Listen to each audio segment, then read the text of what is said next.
Hey guys, welcome back. In the last video, we started our simple analysis of this hypothetical person's chart by talking about the ascendant, planets in the ascendant, and the placement of the ascendant lord.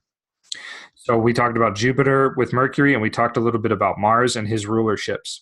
So now we're going to just take it a step further and see if we can't synthesize some things. Because once we start to get the basic themes of the chart, we also want to synthesize things. And I will also say at this point that what we're going to start doing is looking for what I call confluence. And sorry, I didn't coin that term or anything, but it's a very good term. And it just means when multiple factors that point to the same reality stack up, right? And older authors gave a lot of credence to this, which is why they tell you to look at so many different things for a single topic of the person's life, right? We never just look at one thing. We always look at multiple things to see where the repetitions are happening. And I believe it was Abu Ali in his introductory text on the Judgment of Nativities that says, basically, if only one indicator of something, it's weak. Two, it's medium, and three, it's complete, meaning it is very likely to happen. So this is similar to what the Indians call fixed karma, fixed, unfixed karma, and unfixed karma, which is basically like something that's very unlikely to change or impossible to change, like your ancestry and who you were born to and stuff. Something that's fixed, unfixed, which it can be changed, but there has to be work done, and then unfixed, which means it's not even that likely to happen, or there's so much room for it to change that we can't really say for sure. And so part of the way we determine that, these, fixed degrees or unfixed degrees of karma or fate, is to basically find the repetitions or lack thereof. So we already talked a little bit about these planets in the 10th house, right? And we said that Jupiter can bring like very great good fortune to 10th house matters in the person's life, which is like their fame, their notoriety, their power in the world, and where they stand in relationship to the world and stuff. Jupiter is very much a planet of power, and so is the sun, as we'll see in a moment. And like I wanted to mention again, Mercury joining Jupiter, being also a lord of the angles, adds a lot of action and activity to that person's professional life and their status and things like that. So the fact that the sun is right on the midheaven is also going to be extremely good for glory and fame and notoriety and career matters, just in a general way. We also see that the midheaven and the sun are in the bounds of Mars, in aspect to Mars. And Mars is in his own bound and his own face here as well, if I'm not mistaken. Yes, the last face of Pisces, right? The last decadent, the when you split a sign into 3 10-degree segments, is ruled classically, so you have to look at the classical version of the decanates, by Mars. So Mars definitely has some good dignity, some good power here, but that square with the sun is not exactly the easiest thing ever, even though the sun is in a dignity of Mars, okay?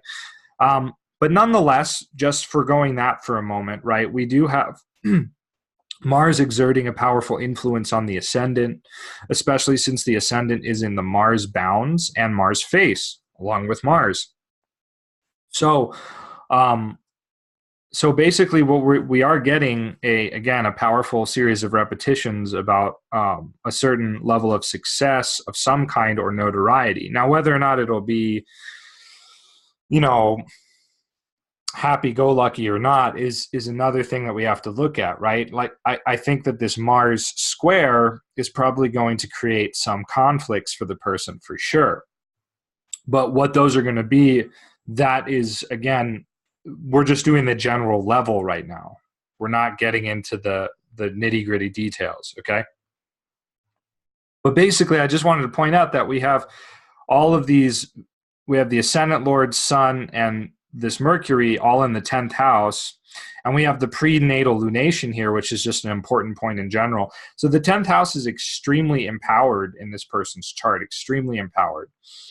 Another important thing to look at as well is the Lord of the Lot of Fortune. The Lord of the Lot of Fortune is kind of like a secondary ascendant lord. And so it's oftentimes good if the ascendant lord is afflicted or in trouble to look at the Lot of Fortune and its lord and see if basically it's making up for that. And here we have, again, both the Ascendant Lord and the Lot of Fortune Lord in the 10th house. So very 10th house oriented type of person, 10th house oriented type of life. This is going to be a very, very public life. Not only does the 10th house tell me that, but the fact that 6 of the 7 classical planets are above the horizon, right? They're above the horizon, which is the public sphere of the chart. So again, that's another bit of confluence that's giving us some information about this person's life. Mars, Mars ruling here, we talked about Mars ruling the 9th whole sign house, and Mars also ruling the 2nd. So this means that basically 2nd house things are going to have a martial theme, and so are 9th house things, right? And so that basically means that there's going to be a lot of activity, momentum, potentially conflict, potentially arguments, fighting, aggression, or just trying to break free from, and so on, or impulsiveness as well, right?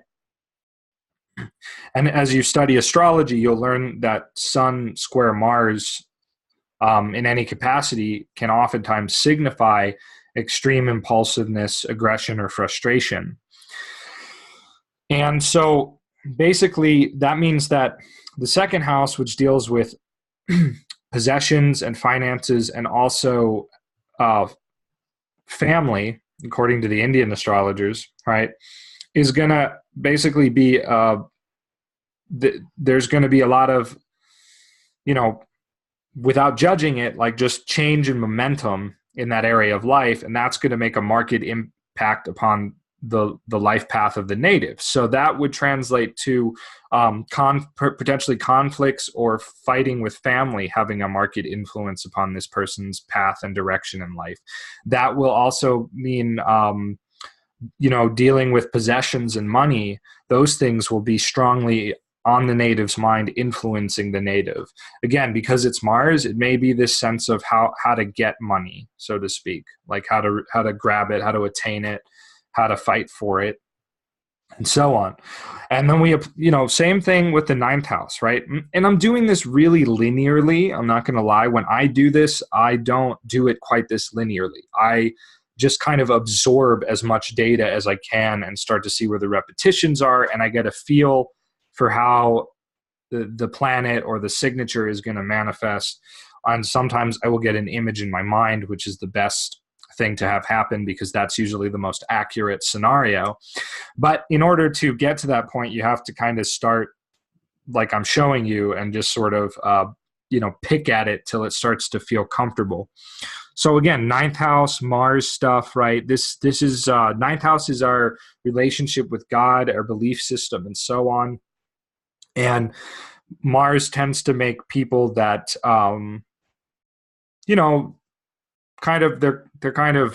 they're either warriors of God or they're rebels against God, so to speak. And this doesn't necessarily mean quite literally against God or the universe. It means more like doctrinally speaking, they can be people that are not going to be as religious, or if they are religious, they're going to be very independently minded. They're not going to be afraid to conjecture and sort of break out of molds.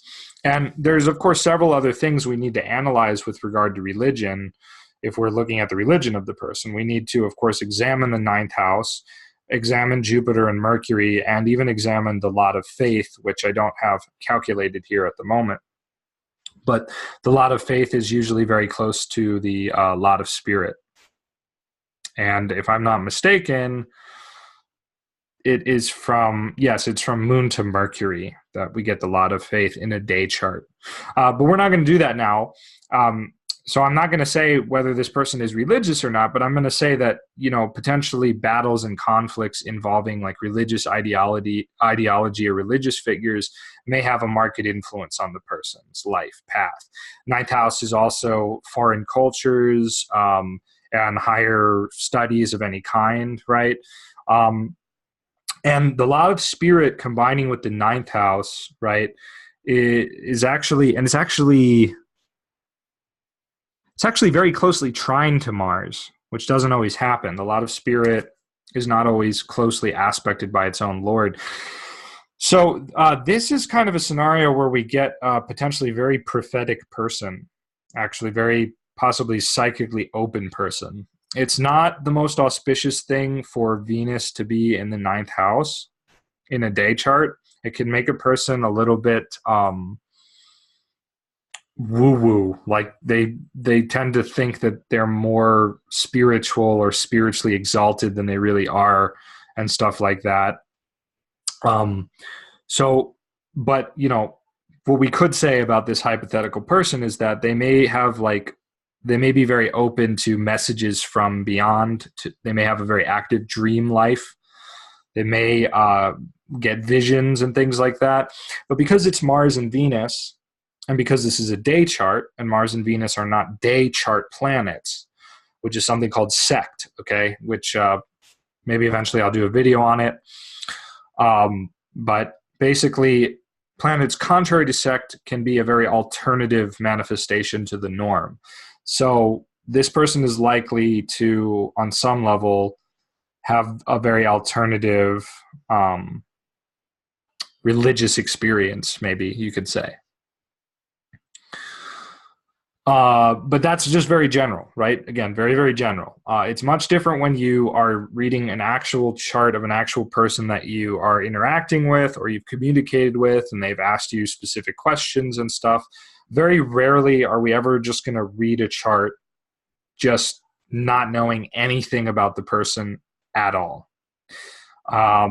Because, I mean, literally, we don't even have a name. We don't even have a gender, right? This is a hypothetical person, but I like doing this because it pushes you to think and imagine, and that's, I think, what good astrology is all about: thinking and imagining and coming to the truth.